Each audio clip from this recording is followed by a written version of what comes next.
నటి కాదంబరి జత్వాని కేసులో సంచలన విషయం బయటపడింది. తనపై తప్పుడు కేసు పెట్టి అరెస్టు చేసి భయభ్రాంతులకు గురి చేయాలన్న పథకానికి గత సీఎం ఆఫీసులోనే పునాది పడిందని విజయవాడలోని మెజిస్ట్రేట్ ముందు జత్వాని వాంగ్మూలం ఇచ్చారు.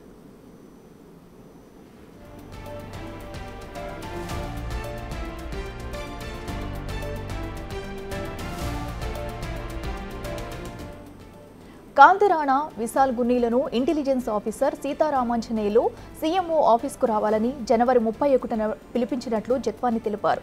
కుక్కల విద్యాసాగర్ పోలీసు ఉన్నత అధికారులతో కుమ్మక్కయ్యారని వాంగ్మూలంలో వెల్లడించారు. అందుకే తనపై ఇబ్రహీంపట్నం పిఎస్లో తప్పుడు కేసు నమోదు చేశారన్నారు. ఎఫ్ఐఆర్ నమోదు చేయకముందే గున్నీ టీం ముంబైకి వెళ్లిపోయిందని జడ్జి ఎదుట పేర్కొన్నారు.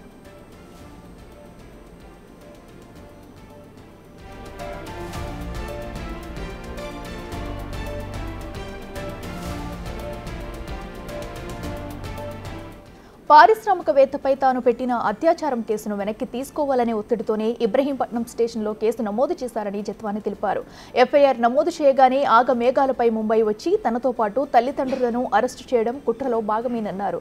పోలీస్ కస్టడీలో అర్ధరాత్రి 12 వరకు మగ పోలీసు అధికారులే ప్రశ్నించారని తెలిపారు.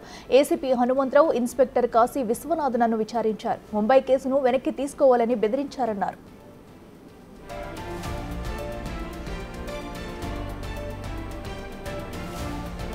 కుక్కల విద్యాసాగర్ ఫోర్జరీ ఒప్పంద పత్రాన్ని సృష్టించి కట్టుకథ అల్లారని, తనను పెళ్లి చేసుకోవాలని విద్యాసాగర్ తెచ్చిన ప్రతిపాదనను 2015లోనే తిరస్కరించానని జత్వాని తెలిపారు. దీన్ని మనసులో పెట్టుకుని కుట్రకు పాల్పడ్డారన్నారు. జనవరి 31 నుంచే తన ఫోన్ను ట్రాకింగ్లో పెట్టి తన ప్రతి కదలికలను తెలుసుకునేవారని పేర్కొన్నారు. తన డ్రైవర్ను బంధువుగా చూపించి అతనికి అరెస్టు సమాచారం చేరవేసినట్లు రిమాండ్ రిపోర్టులో చూపించారు. పోలీసులు పెట్టిన కేసుల వల్ల తన పరువు ప్రతిష్టలకు భంగం కలిగిందని జడ్జికి ఇచ్చిన వాంగ్మూలంలో స్పష్టం చేశారు.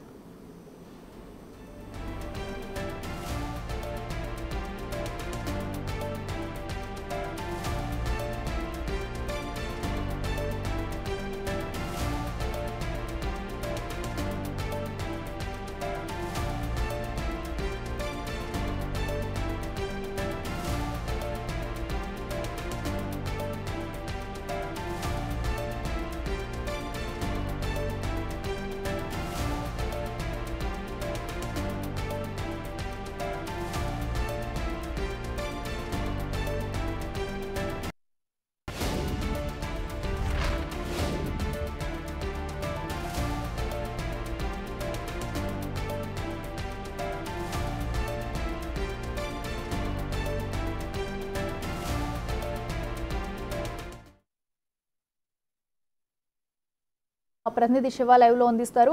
శివ, చెప్పండి, మరి ముంబై నటి కాదంబరి జత్వాని కేసులో అయితే పలు సంచలన విషయాలు మరోసారి బయటపడ్డాయి. తనపై తప్పుడు కేసులు పెట్టి అలాగే తనను కుట్రపూర్తిగా ఇరికిస్తున్నారంటూ కూడా తను పేర్కొన్నట్టు తెలుస్తుంది. డీటెయిల్స్ ఏంటి? తగిలా మొత్తం మీద చూసుకుంటే ముంబై నటి జత్వాని కేసులో ఆసక్తికరమైన పరిమాణాలు రోజుకో చోటు చేసుకుంటుంది. ఒక్కొక్క రోజు ఒక్కొక్క సంఘటన వెలుగులోకి వస్తున్న పరిస్థితి కనిపిస్తోంది. తాజాగా ఏదైతే తనని అక్రమంగా బంధించి ఇబ్బందులు పాలు చేసి బెదిరింపులకు పాల్పడి కేసు విత్డ్రా చేసుకున్న కేసులో ఆమె ఇబ్రహీంపట్నం పోలీస్ స్టేషన్లో కేసు పెట్టడం జరిగింది. ఈ కేసులో ఇప్పటికే పలువురు పోలీసు అధికారులు సస్పెన్షన్ అవ్వడం, అలాగే కుక్కల విద్యాసాగర్ కూడా ప్రస్తుతం రిమాండ్లో ఉన్నారు. దీనికి సంబంధించి కూడా 161 స్టేట్మెంట్ కింద విజయవాడ న్యాయమూర్తికి మొన్న అర్ధరాత్రి సమయంలో ఆమె స్టేట్మెంట్ ఇచ్చినట్టు తెలుస్తోంది. అప్పటి ముఖ్యమంత్రి కార్యాలయం కేంద్రంగా అప్పటి intelligence chief PSR Anjaneyulu, Vishal Gunni, Kanthi Rana నేతృత్వంలో అప్పటి సిపి ఎవరైతే ఉన్నారో డీసీపీ హనుమంతరావు, సిఐ కాశీ విశ్వనాథ్ అర్ధరాత్రి 12 గంటల వరకు మగ పోలీసుల సమక్షంలోనే తనని విచారణ చేపట్టారు. అలాగే అరెస్టు సమయంలో ఎటువంటి సమాచారం ఇవ్వలేదు. తన డ్రైవర్ని బంధువుగా చూపించి నోటీస్ ఇచ్చారు. ఏదైతే తనకు సంబంధించి ముంబైలో తాను కేసు పెట్టానో జిందాల్ కంపెనీకి సంబంధించిన వ్యక్తితో ఆ కేసును విత్డ్రా చేసుకోవాలని చెప్పి తనను ఇబ్బందులు పాలు చేశారు.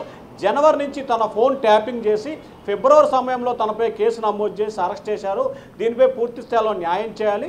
అలాగే మహిళ ఉండి తనను తన కుటుంబ సభ్యులను చిత్రహింసలు పెట్టి విజయవాడ అర్ధరాత్రి పూట తీసుకొచ్చి మరి ఆగమేఘాల మీద తీసుకొచ్చి ఇబ్బందులు పాలు చేశారు. వీరిపై చర్యలు తీసుకోవాలని చెప్పి తాను ఇప్పటికే పోలీసులకు ఫిర్యాదు చేశాను. దానిలో భాగంగానే మీకు కూడా ఈరోజు వాంగ్మూలం ఇవ్వడం జరుగుతుందని చెప్పి కూడా న్యాయమూర్తి ఎదురైతే జత్వాని తన వాంగ్మూలాన్ని ఇచ్చారు. అయితే ఈ కేసులో అనేకమైన ఆసక్తికరమైన అంశాలు వెలుగులోకి రావడం జరిగింది. కుక్కల విద్యాసాగర్ 2015 నుంచి తన వెంటబడుతూ పెళ్లి చేసుకోవాలని బెదిరింపులకు పాల్పడుతున్నారు. ఆయన క్యారెక్టర్ తెలిసి నేను వ్యతిరేకించాను. అప్పటి నుంచే తనను ఇబ్బందులు పాలు చేస్తూ తన కదలికలను చేస్తూ తనని టార్గెట్ చేస్తూ రాజకీయాలు చేస్తూ ఆంధ్రప్రదేశ్లో అప్పటి ప్రభుత్వాన్ని అడ్డు పెట్టుకొని తనపై తప్పుడు కేసులు పెట్టి తనని తల్లిదండ్రుల్ని తన సోదరుని అక్రమ కేసులో పెట్టి ఇబ్బందులు పాలు చేశారని చెప్పి కూడా ఆమె న్యాయమూర్తికి అయితే వాంగ్మూలం ఇచ్చిన పరిస్థితి కనిపిస్తూ ఉంది. అఖిల మొత్తం మీద చూసుకుంటే ఈ కేసుకు సంబంధించి అప్పటి ప్రభుత్వ ప్రధాన సలహాదారుడు ఎవరైతే ఉన్నారో ఆయన నేతృత్వంలో intelligence chief PSR Anjaneyulu, Vijayawada CP Rana, అలాగే విజయవాడ డీసీపీ విశాల్ గున్ని, అప్పటి డీసీపీకి సంబంధించి సిఐ విశ్వనాథ్, హనుమంతరావు డిఎస్పీ నేతృత్వంలో ఈ వ్యవహారం అంతా కూడా జరిగిందనేది ఆమె ప్రధానమైన ఆరోపణ చేస్తూ ఉంది. అలాగే మహిళనని కూడా చూడకుండా మగ పోలీసుల అధికారులు విచారణ చేసి అర్ధరాత్రి వరకు తనతో నుండి తనను ఇబ్బందులు పాలు చేశారని చెప్పి ఆమె వాంగ్మూలం ఇచ్చినట్లు కూడా తెలుస్తూ ఉంది. అఖిల అయితే శివ, మరి గత ప్రభుత్వ సీఎం ఆఫీస్లోనే తనపై కుట్ర జరిగేందుకు కూడా ప్లాన్స్ వేశారన్నట్టు కూడా జత్వాని అయితే చెప్పడం జరుగుతుంది ప్రస్తుతం వాంగ్మూలంలో. అయితే మరి అప్పుడు అధికారులు ఎవరైతే ఉన్నారో సో దీనికి సంబంధించిన వారిని అందరినీ ఇప్పుడు విచారించే అవకాశం ఉందంటారు? అంటే ఖచ్చితంగా అప్పటి ముఖ్యమంత్రి కార్యాలయం, అప్పటి ముఖ్యమంత్రి జగన్మోహన్ రెడ్డి ఆయన క్యాంపు కార్యాలయం తాడేపల్లి కేంద్రంగానే ఈ వ్యవహారం అంతా జరిగిందనేది కొంతకాలంగా జరుగుతున్న పరిణామం. తాజాగా ఇదే అంశానికి సంబంధించి నటి జత్వాని న్యాయమూర్తి కూడా ఇదే వాంగ్మూలం ఇచ్చారు. అప్పటి ముఖ్యమంత్రి కార్యాలయంలో ప్రభుత్వ ప్రధాన సలహాదారుడు ఎవరైతే ఉన్నారో ఆయన, అలాగే ఇంటెలిజెన్స్ చీఫ్ పిఎస్ఆర్ ఆంజనేయులు, అంటే ఆనాటి ఇంటెలిజెన్స్ చీఫ్ పిఎస్ఆర్ ఆంజనేయులు, అప్పటి అధికారులు క్రాంతిరాన్ రాటా, డీసీపీ విశాల్ గున్ని నేతృత్వంలోనే జరిగింది. వీరంతా కూడా తనను ఇబ్బందులు పాలు చేశారు, వీరిపై చర్యలు తీసుకోవాలనేది ఆమె ప్రధానంగా చెప్తున్న ఆరోపణ. అయితే ఇప్పటికే విశాల్ గున్ని, పిఎస్ఆర్ ఆంజనేయులు, కాంతి రాణా టానా, అలాగే హనుమంతరావులపై ఇప్పుడే పోలీసు అధికారులపై సస్పెన్షన్ వేయడం జరిగింది. వారు ఇప్పటికే ముందస్తు బెయిల్ పిటిషన్ కోరుతూ కూడా హైకోర్టులో ముందస్తు బెయిల్ వేశారు. దానిపై కూడా విచారణ కొనసాగుతూ ఉంది. సో దీనికి సంబంధించి కూడా ఒకవైపు జరుగుతుంది, మరొక వైపు వీరిని అరెస్ట్ చేసి విచారిస్తే వీరు వెనక ఎవరున్నారు, పాత్రదారులు ఎవరు, సూత్రధారులు ఎవరైనా తెలిసే అవకాశం ఉందనేది కూడా ఆమె చెప్తున్న ఆరోపణ వాంగ్మూలంలో ఆమె చెప్పింది. సో దీని వెనక ఈ పోలీస్ అధికారులే కాకుండా పిఎస్ఆర్ ఆంజనేయుల కంటే పైన కొంతమంది కీలకమైన వ్యక్తులు అప్పటి ప్రభుత్వంలో ముఖ్యమంత్రి కార్యాలయం కేంద్రంగా పనిచేసిన సమయంలో కొంతమంది ఇంకా పెద్ద వ్యక్తులు ఉన్నారు. వారి పాత్రపై కూడా విచారణ చేయాలనేది ఆమె న్యాయమూర్తికి ఇచ్చిన వాంగ్మూలం తెలిపినట్టు తెలుస్తూ ఉంది. Akhila. Right Shiva, thank you.